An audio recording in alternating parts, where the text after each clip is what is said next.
Alright, good morning year 6. How are you guys all doing today? Now I'm excited for our history lesson today. This is probably my favorite topic in the Shang unit, okay? Today is Lady Fu Hao. Have you ever heard of Lady Fu Hao before? Well, Lady Fu Hao is probably the most successful woman who was a leader in the army. She was a general, okay? So even back 4,000 years, the Shang's most successful general was a woman, okay? And if you look through the history of all the world civilizations, you cannot find any records of women being generals or being so successful, right? So Lady Fu Hao really stands out. Now, just like we talked about with other things in the Shang, there could have been lady generals in other civilizations, but we don't have any evidence of them. We have a ton of evidence for Lady Fu Hao, okay? Well, let's begin. So who was Lady Fu Hao?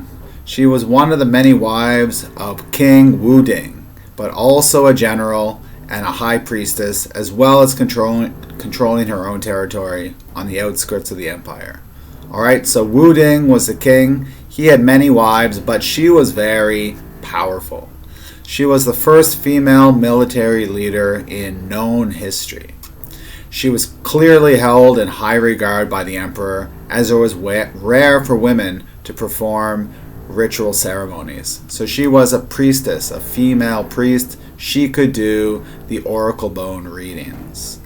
According to oracle bones, she led 13,000 soldiers into battle. Okay? So 13,000 soldiers under her control. Very important leader. Why is she so important? Lady Fu Hao was a powerful woman during her life, but also became a very important figure in her death. She died around 1250 BCE. Her tomb, when it was found in 1976, was the only royal tomb from the Shang dynasty that hadn't been looted, and historians have learned a lot from it. Okay? So let's just unpack that paragraph. So one reason she's so important is because her tomb was not looted. Looted means robbed. So there's such thing as grave robbers. The royal family were buried with bronze and jade and other valuable things. So people over the 4,000 years, it could have been 50 years ago or 100 years ago or 1,000 years ago, would sneak into these tombs and steal as much stuff as it could. Lady Fu Hao's was the only one that hadn't been looted. So there was so much archaeologists could learn from it. What do we know about her tomb? It is in modern-day Anyang, the location of the last capital of the Shang. It was smaller than other royal tombs and was situated outside the main royal cemetery. It is a large pit measuring around 4 meters by 5 meters at the entrance and 8 meters long. The corpse of Lady Fu Hao was placed in a lacquered coffin, so it's kind of had a very shiny wood coating with a wooden chamber. There may have been something built over the tomb, to allow them to hold memorial ceremonies. Until death do us part, or not. If you worked for an emperor or another important person such as Fu Hao, you might end up being worked to death, but not necessarily in battle or from physical labor. The human skeletons found in her grave were probably those of her advisors who were buried with her. Okay, so her important helpers, when she died, they might have killed them and put them in her so they could help her in the next life. What did they find in her tomb? Okay, so she was a very important person and a rich person, so there was a lot of stuff in there. The remains of 6 dogs and 16 humans. Over 450 bronze objects, including 130 weapons, 23 bells, 27 knives, 4 tigers, and 4 mirrors. Those are bronze tigers. The total weight was 1.6 metric tons. Okay, it's like 1,600 kilograms.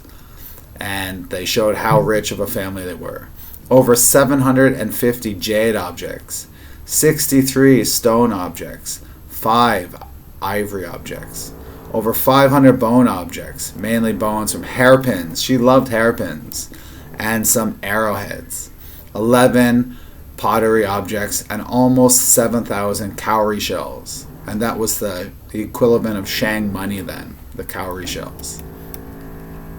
How successful was she as a general? She led many military campaigns. The Tu Fang had fought against the Shang for a great many years, through the reign of various leaders. It was only when Fu Hao took charge that the Tu Fang were defeated. She had important generals such as Shi and Hao Gao serving under her, as well as 13,000 soldiers. She was not only the first female military leader, she was the most successful and powerful military leader of her time, male or female. So she was the best leader. Incredible, isn't it? Did she have any children? We know from oracle bones she had a concern for her in childbirth, that she had a child. He was Prince Jia. Okay, so this is them being able to, archaeologists being able to look at those oracle bones. So the question she asked, they can tell that she did have a child. Okay, what do you guys think of Lady Fu Hao? Pretty interesting, isn't she? Alright, I have a quick video I'm going to play on the end of this as well. So I hope you enjoy this as well. It's just good to see a little more information on her. Okay, after you watch the video, please click on the slides where you can answer a few questions on Lady Fu Hao. Great, guys.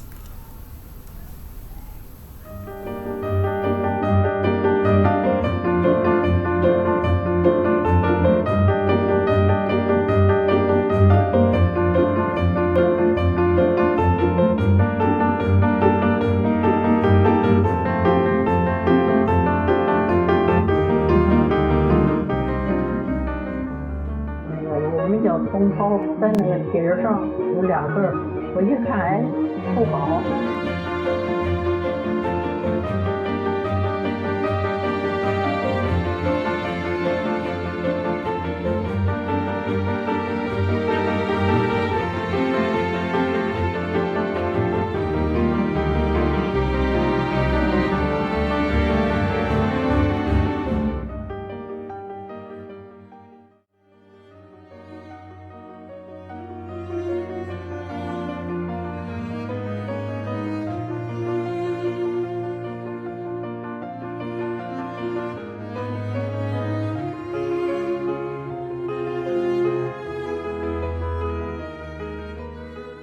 富豪生前可能就喜欢各种各样的，把梳饰头发的古迹、镜子、梳子，各种各样的古簪子，全是跟打扮有关系。我们可以推测富豪是个很爱美的人。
富豪墓发现呢，其实有很大的学术价值。第一个，这个墓葬里头出了1.4吨青铜器，出了750多件玉器，这一笔巨大的文物数量，正好代表了那个年代高度发达的工艺水平。